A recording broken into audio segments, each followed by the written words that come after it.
नमस्कार दोस्तों, आज हम सिंहासन बत्तीसी की 7वीं पुतली कौमुदी की कहानी सुनने जा रहे हैं।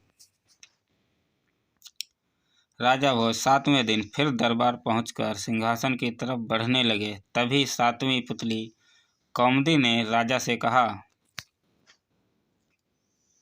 यहाँ बैठने की जिद छोड़ दो। इस पर सिर्फ राजा विक्रमादित्य जैसा गुणवान ही बैठ सकता है। राजा के गुणों को बताने के लिए 7वीं पुतली ने एक कहानी सुनानी शुरू की। एक दिन राजा विक्रमादित्य अपने कमरे में सो रहे थे। आधी रात में उन्हें रोने की आवाज़ सुनाई दी। इस आवाज़ को सुनकर राजा बाहर निकले। जैसे ही वह क्षिप्रा के तट पर पहुंचे तो उन्होंने देखा कि एक महिला जोर जोर से रो रही है। वो उससे रोने का कारण पूछने लगे। तब महिला ने बताया कि वो चोर की पत्नी है और राजा ने उसे पेड़ से उल्टा लटका दिया है। राजा ने पूछा, तो क्या तुम्हें इस सज़ा से कोई परेशानी है? उसने कहा, राजा, सज़ा से फैसले से कोई परेशानी नहीं है, लेकिन यह बात बुरी लग रही है कि मेरा पति भूखा प्यासा उल्टा लटका हुआ है। इतना सुनकर राजा ने झट से पूछ लिया कि उसने अब तक उसे कुछ खिलाया पिलाया क्यों नहीं। तब उसने कहा, वो बहुत ऊंचाई पर लटका हुआ है और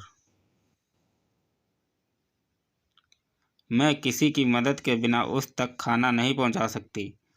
तब विक्रमादित्य ने कहा, चलो मैं तुम्हारे साथ चलता हूँ। यह सब सुनकर महिला बहुत खुश हुई। वो महिला उस व्यक्ति की पत्नी नहीं बल्कि एक भूत थी जो उस पर लटके हुए शख्स को खाना चाहती थी। उसने राजा विक्रमादित्य के साथ वहां पहुंचकर उस इंसान को खा लिया। भूख मिटते ही उसने राजा से मनचाहा वरदान मांगने को कहा। तब राजा विक्रमादित्य ने उससे अन्नपूर्णा पात्र मांगते हुए कहा कि इससे उनकी प्रजा का भला होगा। इस वरदान को सुनने के बाद उस राक्षसी ने कहा कि अन्नपूर्णा पात्र देना उसके बस में नहीं है, लेकिन वो अपनी बहन को कहकर उसे दिला सकती है।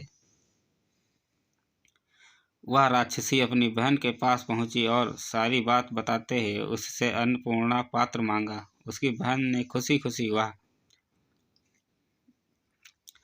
पात्र राजा विक्रमादित्य को दे दिया। उस पात्र को लेकर राजा आगे बढ़ ही रहे थे कि उन्हें एक ब्राह्मण रास्ते में भूख से तड़पता हुआ दिखाई दिया। उसने कहा, हे राजन, मैंने बहुत दिनों से कुछ नहीं खाया है, मुझे जल्दी से कुछ खाने को दो। राजा ने तुरंत अन्नपूर्णा पात्र से भोजन मांगा और ब्राह्मण को खिला दिया। भोजन खिलाने के बाद राजा ने ब्राह्मण से दक्षिणा मांगने को कहा। ब्राह्मण ने राजा से वह पात्र मांग लिया और कहा कि इसकी मदद से वो कभी भूखा नहीं रहेगा। राजा ने भी बिना किसी झिझक के